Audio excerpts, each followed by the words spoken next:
On that only 3%. On that 3%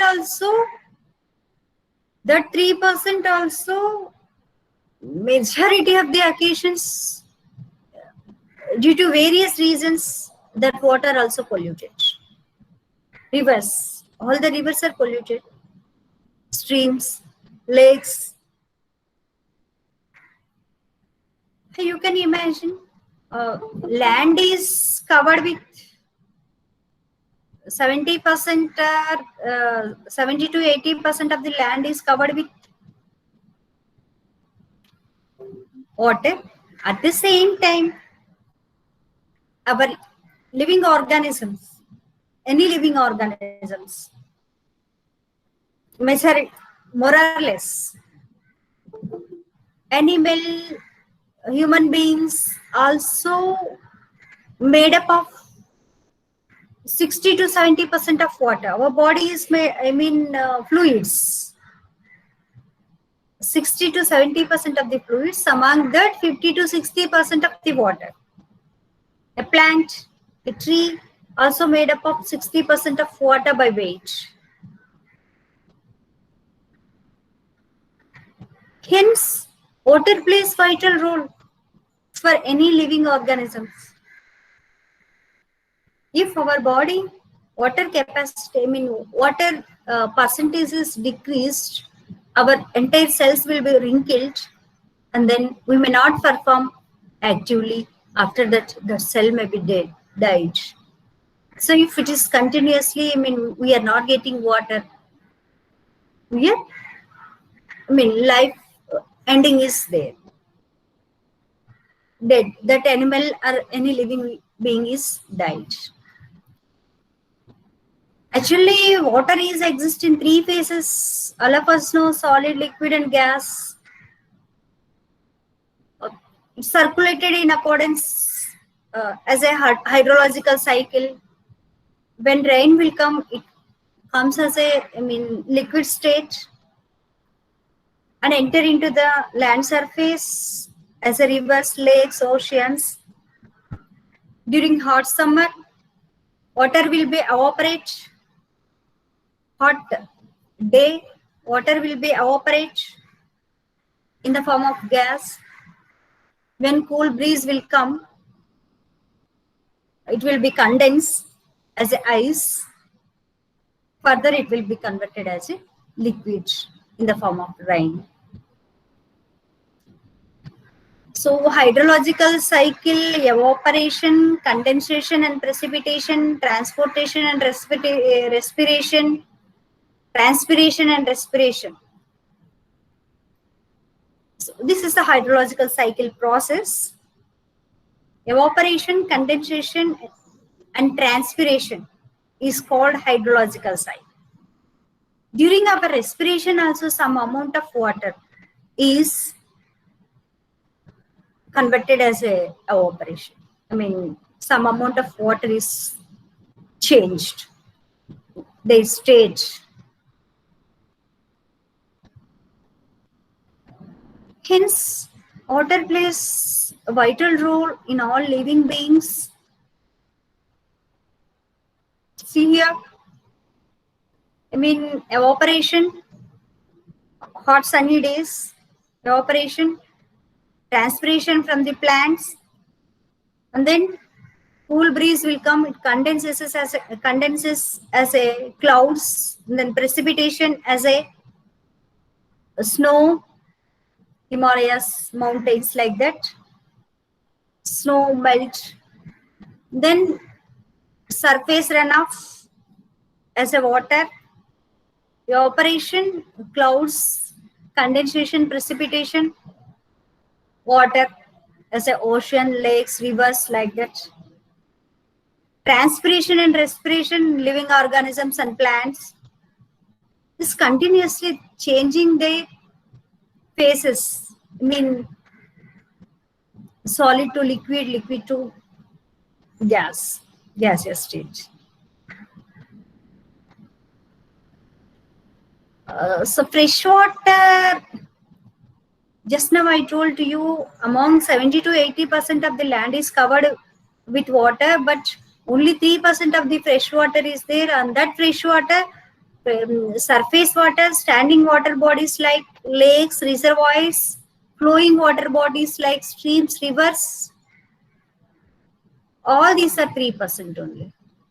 Freshwater resources, surface water, underground water. Surface water is further divided, standing water bodies. Standing water bodies in the sense lakes, reservoirs, estuaries, like that. Flowing water bodies, streams, rivers. So from the underground water also we are through bore wells, pumps, we are extracting the water.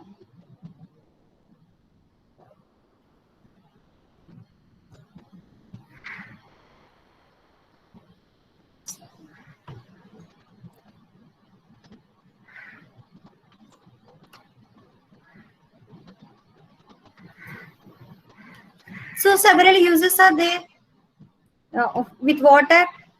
When first use is the consumptive use. Consumptive use in the sense for domestic applications, industry, irrigation, etc. Non-consumptive use, hydropower plants like that. This may be further utilized. Then major uses of water is mainly for domestic purpose like drinking, cooking, bathing, washing. It's also used for commercial purpose like hotels, theaters, and then industries, irrigation, agriculture, then industrial operations like refineries, iron and steel, paper industries, everywhere. So without water, any industry, any organization, any family may not survive. Water is essential for sustainable to all living organisms.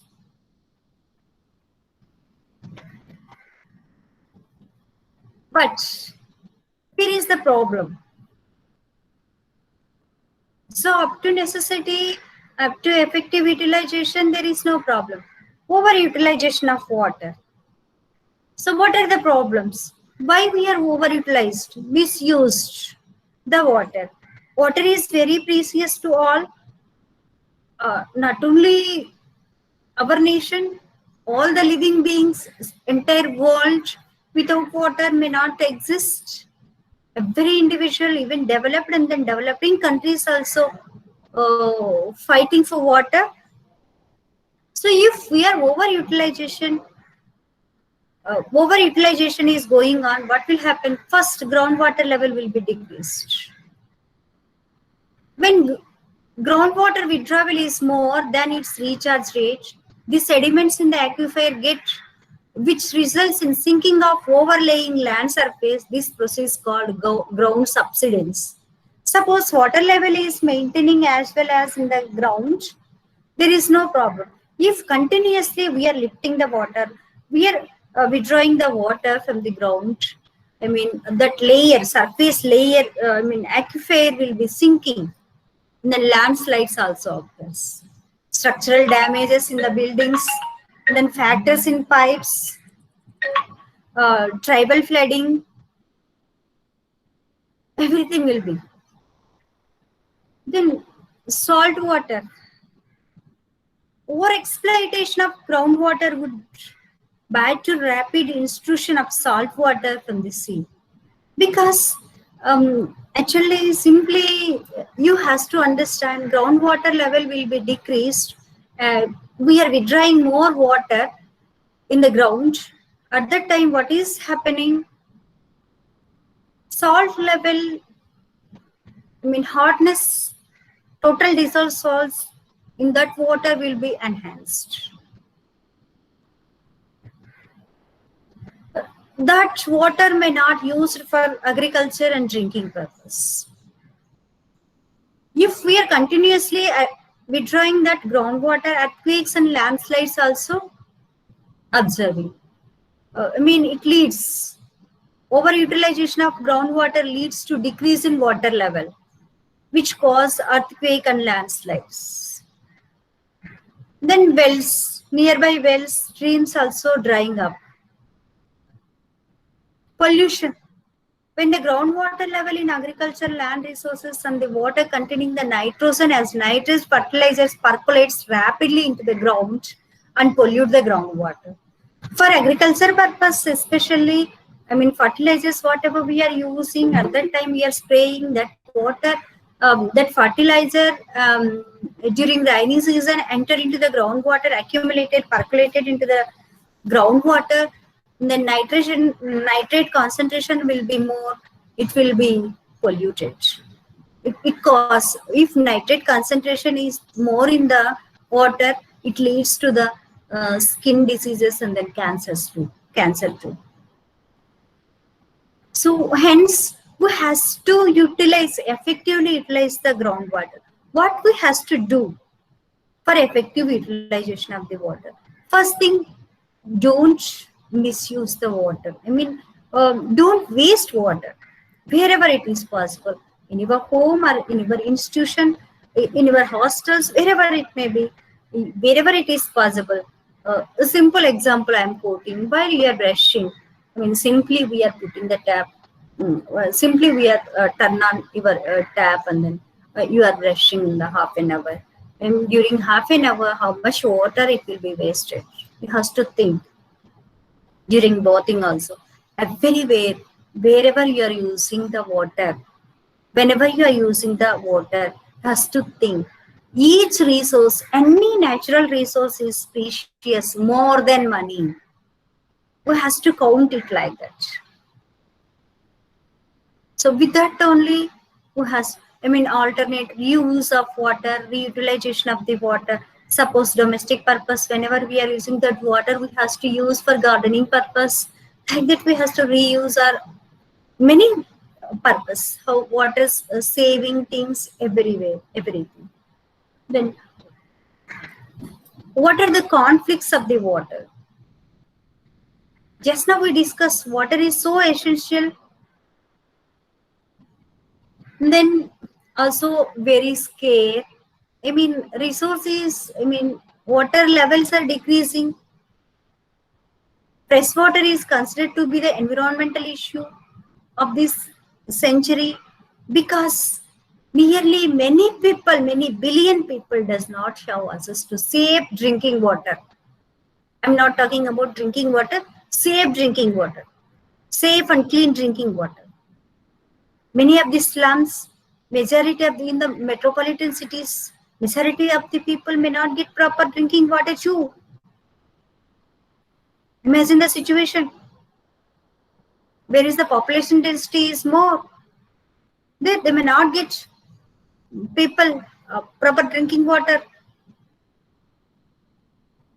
Increased population density, overutilization of the water, pollution, everything plays vital role.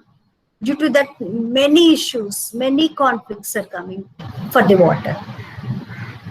So what are the causes of conflicts?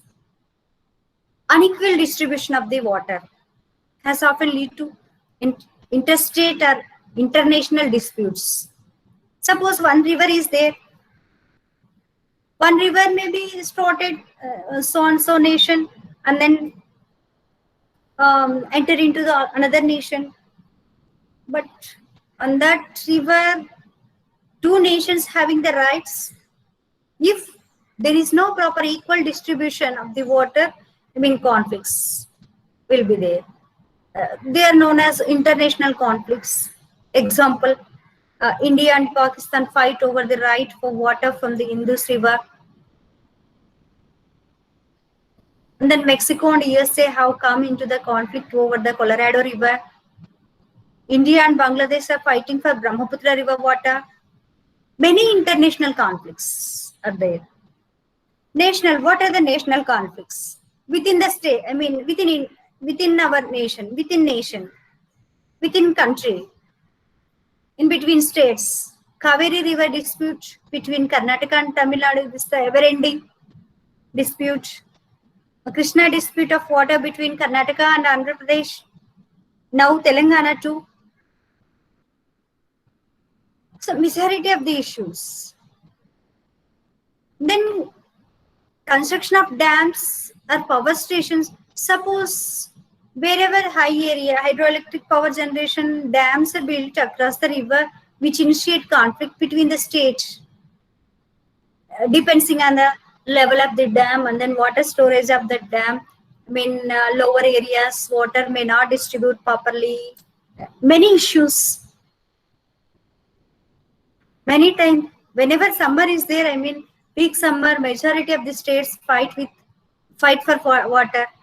Due to that, many initiations are taking, but still there is a conflict between between states and then internations.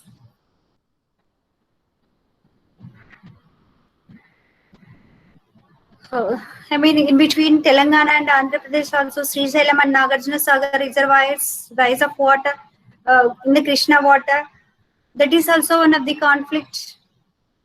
So all these issues due to importance of the water.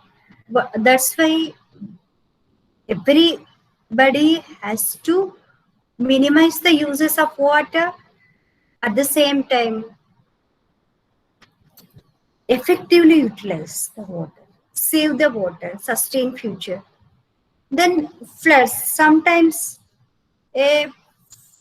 actually what is flood? A flood is an overflow of water whenever the magnitude of flow of water exceeds the carrying capacity of the channel within its bank. Why floods will come? First thing is heavy rainfall. Whenever heavy rainfall is there, that water has to enter through proper channel, through rivers, it has to move and then enter into the sea. But heavy rainfall leads to floods. Then sudden release of water from dams. Due to heavy rainfall, water level will be rise in the dams. That dam water also released. I mean, due to that, many incidents, I mean, causes floods in low-lying coastal areas. Prolonged downpour can also into the overflowing of lakes, rivers, resulting into floods.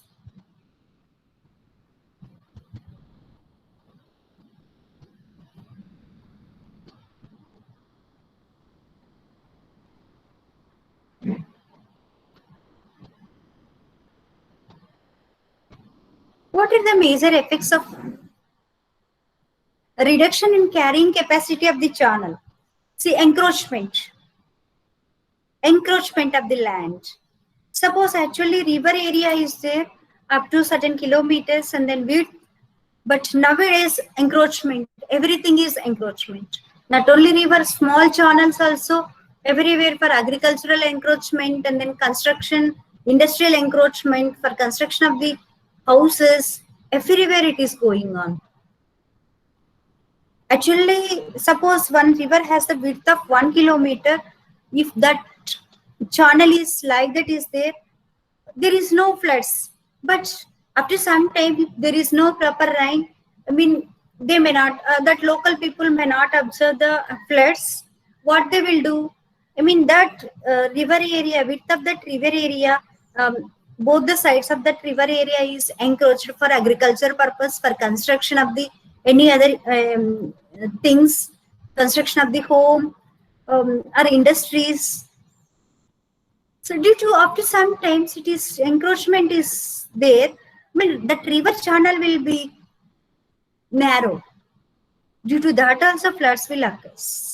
Majority of the things floods will come due to encroachment. Nowadays, encroachment of the river channel is playing vital role in the floods. Deforestation, mining also increases the runoff from rains and hence the level of flood rises. Whenever dense forest is there, vegetation is more, they control the floods due to percolation of the water. But deforestation is